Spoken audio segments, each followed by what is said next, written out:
Assalamualaikum warahmatullahi wabarakatuh. Waalaikumsalam warahmatullahi wabarakatuh.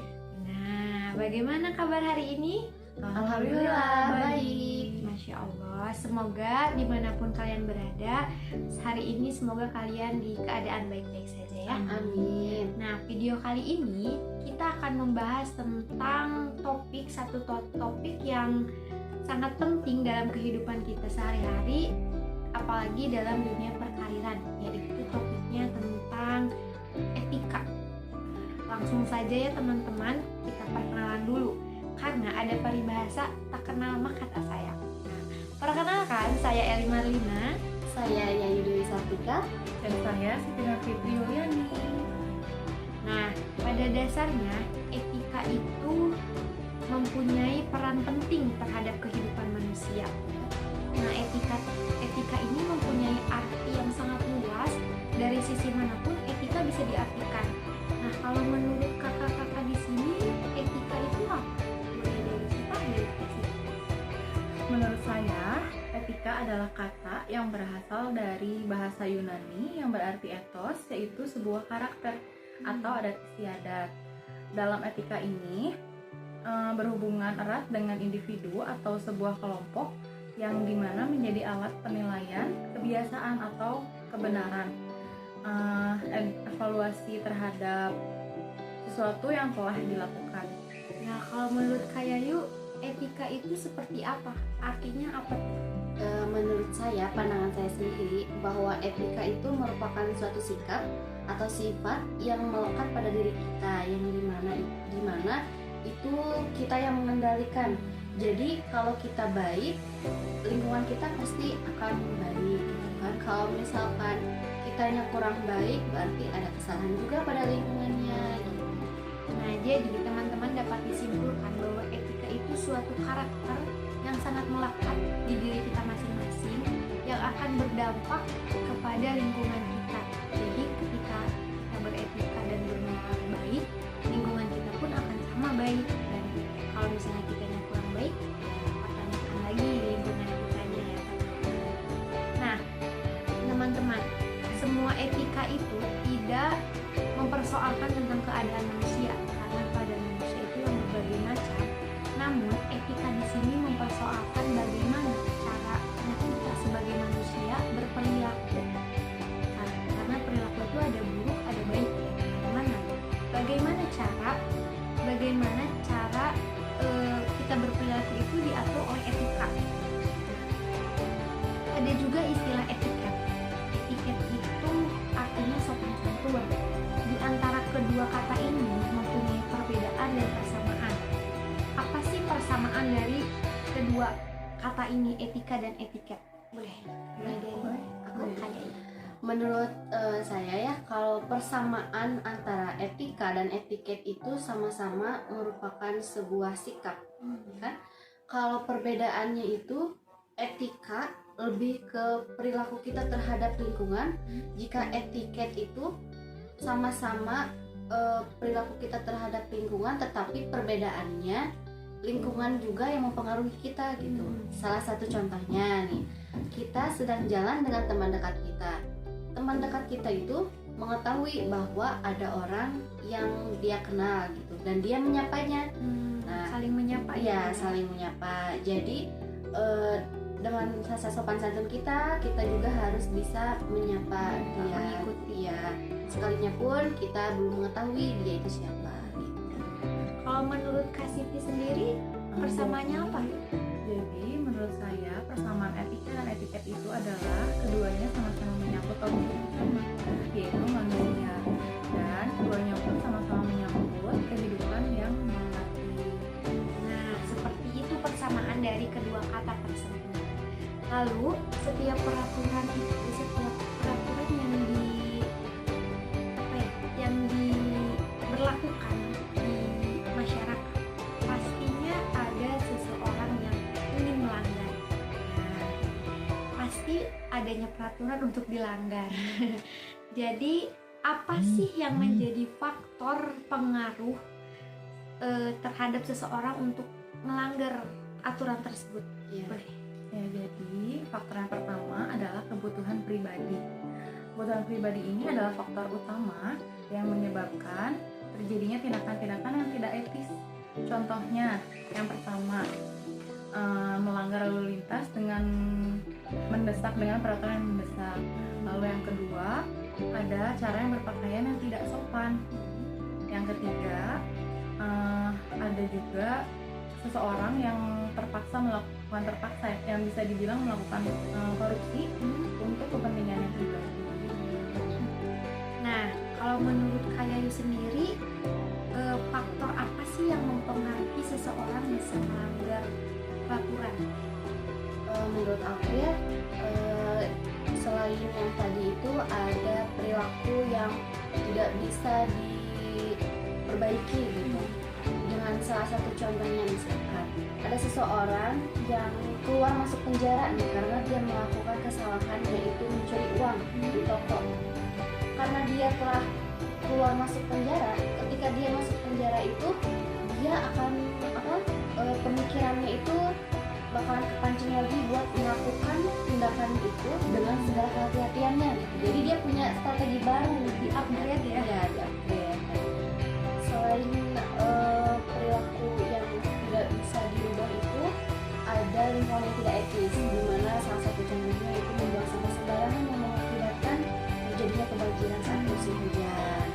Setelah itu yang terakhir ada perilaku dari komunitas, di mana kita itu melihat seseorang yang berperilaku, misalkan kalau atasan kita baik, otomatis kita baik. Ketika atasan kita tidak baik, ke kitanya juga kan tidak baik. Tetapi kita juga harus bisa menjaga diri ya. Kalau misalkan atasan kita teguh pendirian. Kalau misalkan atasan kita baik, tidak baik, kita mah tetap harus baik gitu kan. Dengan salah satu contoh misalkan seorang anak melihat kekerasan dalam rumah tangga yang dilakukan oleh kedua orang tuanya. Nah, orang tuanya mungkin tidak akan berpikiran jauh untuk kedepannya seorang anaknya gitu ya, tetapi akibatnya nanti kepada seorang anak itu akan lebih kurang baik gitu, Akan berdampak berdampaknya itu kepada anaknya, karena mungkin dia bisa aja dia setelah besar nanti dia lebih egois, ya kan? Iya, kayak gitu. Bisa lebih keras daripada orang tua ya, karena atasan itu ya itu yang harus kita contoh gitu kan. Makanya sebagai atasan atau orang yang lebih dewasa kita harus bisa memberikan contoh. Memang kalau buah jatuh tidak akan jauh dari pohonnya. Nah, di sini tuh di Indonesia pada tahun 2016 terkuaknya satu kasus di mana kasus ini memanipulasi laporan keuangan. Yang terjerat kasus ini adalah perusahaan PT Hason International Tbk, di mana perusahaan ini memanipulasi laporan keuangan dalam berprofesi sebagai akuntan. Tentunya ada etika yang kita pakai ya. Nah, seorang akuntan akan menghasilkan laporan keuangan untuk output mereka. Laporan keuangan ini menyajikan semua informasi keuangan yang nantinya akan dipublikasikan kepada masyarakat agar menarik minat investor untuk investasi kepada perusahaan Hason ini.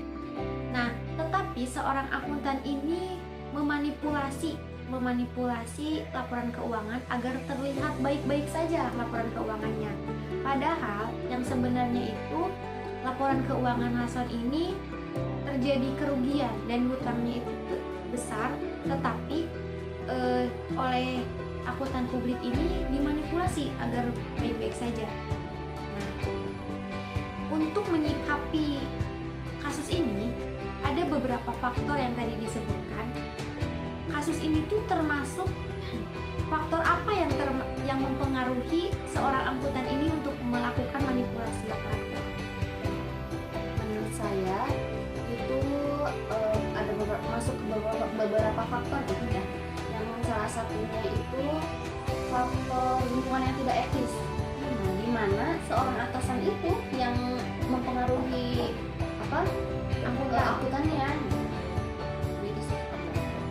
Menurut aku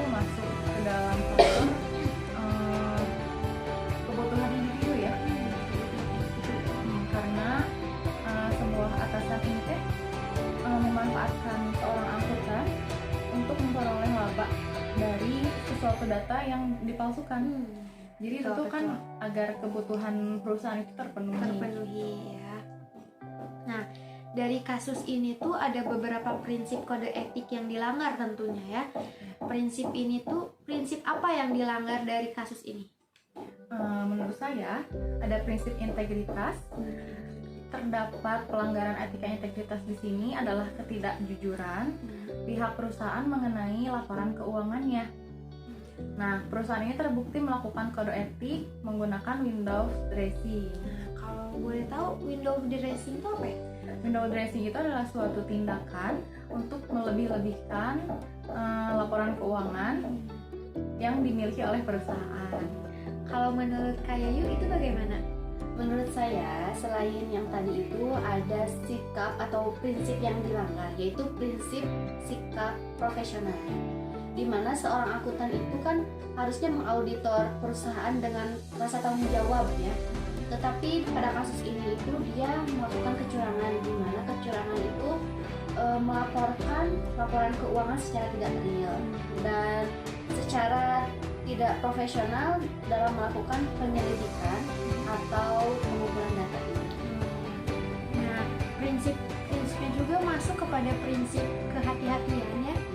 Karena sudah tahu ada standar yang berlaku di perusahaan itu tetapi tidak digunakan oleh akuntan tersebut ya. Nah, setiap ada pelanggaran pasti ada hukum. Karena kita tinggal di negara hukum, pasti ada hukum. Nah, sanksi hukum itu terbagi menjadi dua, yaitu ada sanksi sosial dan ada sanksi hukum. Nah, untuk Kak Yayu nih, apa sih pelanggaran yang bisa diberikan sanksi sosial? Nah, salah satu contohnya ya, boleh. salah satu contohnya misalkan seorang ibu yang mencuri susu di salah satu supermarket. Pasti kan ibu itu mencuri susu itu karena ada alasannya kan? Iya. Ya, karena ada alasannya. Dan ketika si ibu itu mengambil susu formulanya dan diketahui oleh salah satu karyawan supermarket, si karyawan itu melakukan tindakan dengan cara menanyakan kenapa ibu mengambil susu formula ini, apa sebabnya, apa yang menyebabkannya. Ketika si ibu bilang jujur, ini itu untuk kebutuhan anak saya sedang butuh sekali gitu kan. Karena terjadinya COVID-19 ini, perekonomian yang semakin turun dan kurangnya kebutuhan keluarga gitu ya, saya terpaksa atas itu. Dengan sukarela gitu ya, si karyawan itu bisa memaafkannya dengan cara dia juga membantu ibu itu untuk membeli susu tersebut. Jadi ibu itu nggak jadi untuk mencurinya karena dia ditolong sama pegawainya, karyawannya. Jadi ada hal positifnya juga, ada hal negatifnya. Nah, hukum sanksi sosialnya dia dimaafkan secara baik-baik. Iya. Nah, kalau buat Kak Siti nih, kalau sanksi hukum itu kan terbagi menjadi dua ya, ada perdata dan perdana. Kalau misalnya pelanggaran apa sih yang bisa diberikan sanksi perdata? Sebelumnya saya menjelaskan dulu tentang hukum perdata ya. Hukum perdata adalah hukum yang mengatur hubungan antar orang yang satu dengan yang lainnya dengan menitikberatkan kepada kepentingan seseorang. Salah satu contohnya itu adalah korupsi. Korupsi Ya, siapa yang nggak tahu korupsi kan? Iya. Di Indonesia sekarang tuh itu sangat banyak sekali. merugikan ya, merugikan Merugikan banyak orang. Nah, korupsi ini dapat berdampak pada perekonomian yang menyumbang untuk kemiskinan sebuah negara. Dapat mempengaruhi juga ke negara. Korupsi itu termasuk pencurian ya? Ya, pencurian yang dilakukan skala secara besar hati-hati. ya. Udah ini ya, salah hati-hati. Nah, teman-teman, betapa pentingnya etika di dalam kehidupan sehari-hari. Sampai-sampai di agama Islam, Nabi Muhammad SAW diutus untuk menyempurnakan akhlak. Ya, begitu pentingnya sebuah akhlak yang baik. Ya. Nah, untuk teman-teman dimanapun kalian berada, profesi apapun yang kalian jalani, selalu selalu taat kepada etika yang ada, peraturan yang ada, karena setiap pelanggaran pasti ada hukumnya. Jadi tolong hati-hati dan jauhi faktor-faktor yang mempengaruhi pelanggaran tersebut. Ya, betul. Jadi lakukanlah kebaikan untuk masa depan. Nah, sekian pembahasan etika dari kami. Semoga ilmu kami bermanfaat. Mohon maaf bila ada kesalahan kata dan kesalahan perbuatan selama di video ini. Kami pamit undur diri. Wassalamualaikum warahmatullahi wabarakatuh.